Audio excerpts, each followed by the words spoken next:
রাসূল করিম সাল্লাল্লাহু আলাইহি সাল্লামের সামনে একজন সাহাবী আসছিলেন স্বর্ণের আংটি পরা অবস্থায়। রাসূল সাল্লাল্লাহু আলাইহি সাল্লাম তার থেকে মুখ ফিরিয়ে নিয়েছেন। এই ব্যক্তি তখন ওখান থেকে যে লোহার একটা আংটি পরে আসছে। এবার রাসূল সাল্লাল্লাহু আলাইহি সাল্লাম বললেন যে এটা তো জাহান্নামীদের অলংকার। এরপরে সে রূপার একটা আংটি পরে আসছে, তারপর রাসূল সাল্লাল্লাহু আলাইহি সাল্লাম কিছু বলেননি, চুপ ছিলেন। এ থেকে বোঝা যায় যে রূপার আংটি পরলে পরা যেতে পারে, কিন্তু জাগো এফএম এর অ্যাপ এখন পাওয়া যাচ্ছে অ্যাপ স্টোর এবং প্লে স্টোরে। আমাদের কাছ থেকে একজন জানতে চেয়েছেন যে পুরুষরা স্বর্ণের চেইন আংটি ব্যবহার করতে পারবে কি? হ্যাঁ, খুব ইম্পর্টেন্ট একটি প্রশ্ন, সমসাময়িক এবং খুব ব্যাপকভাবে এটা পরিচালিত ব্যবহার হচ্ছে বা হয়, সাধারণত দেখা যায়। আসলে রাসূল করিম সাল্লাল্লাহু আলাইহি সাল্লাম বলেছেন যে আমার উম্মতের মহিলারা অর্থাৎ নারীরা হচ্ছে রেশম এবং স্বর্ণ রূপা ব্যবহার করবে। তা এই হাদিস থেকে বোঝা যায় যে আসলে পুরুষদের জন্য স্বর্ণরূপা এবং রেশমি কাপড় এগুলো ব্যবহার করা বৈধ নয়।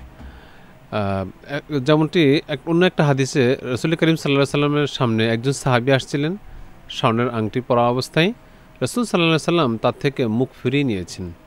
এই ব্যক্তি তখন ওখান থেকে যে লোহার একটা আংটি পরে আসছে।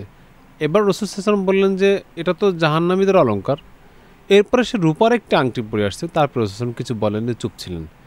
এ থেকে বোঝা যায় যে রূপার আংটি পরলে পরা যেতে পারে, কিন্তু স্বর্ণ বা অন্য কোনো কিছু পরা যাবে না। কিন্তু সেটার পরিমাণ কতটুকু? পরিমাণটা হচ্ছে 4.37 গ্রাম এতটুকু হতে হবে বা এর চেয়ে কম হতে হবে। অন্য এক হাদিসেও রাসূল সাল্লাল্লাহু আলাইহি ওয়াসাল্লাম থেকে এটা দেখা যায় যে রাসূল সাল্লাল্লাহু আলাইহি সাল্লামের সামনে একজন সাহাবী এভাবে স্বর্ণের আংটি পরে আসলে রাসূল সাল্লাল্লাহু আলাইহি সাল্লামকে যখন দেখলেন যে অসন্তুষ্ট, তো সে এটা ছুঁড়ে ফেলে দিয়েছিল। এরপরে সে আর কখনো এটা পরিধান করে নাই। তো এই হাদিসগুলো থেকে স্পষ্ট বোঝা যায় যে আসলে পুরুষের জন্য স্বর্ণ তো ব্যবহার করাই যাবে না, তবে হ্যাঁ, যদি সে চায় তাহলে রূপার আংটি অতটুকু পরিমাণ ব্যবহার করতে পারবে। আমাদের অবশ্যই খেয়াল রাখা দরকার রাসূল করিম সাল্লাল্লাহু আলাইহি সাল্লাম থেকে নির্দেশিত এই ব্যবহারের এই নীতিমালা অবশ্যই আমরা ফলো করব ইনশাআল্লাহ।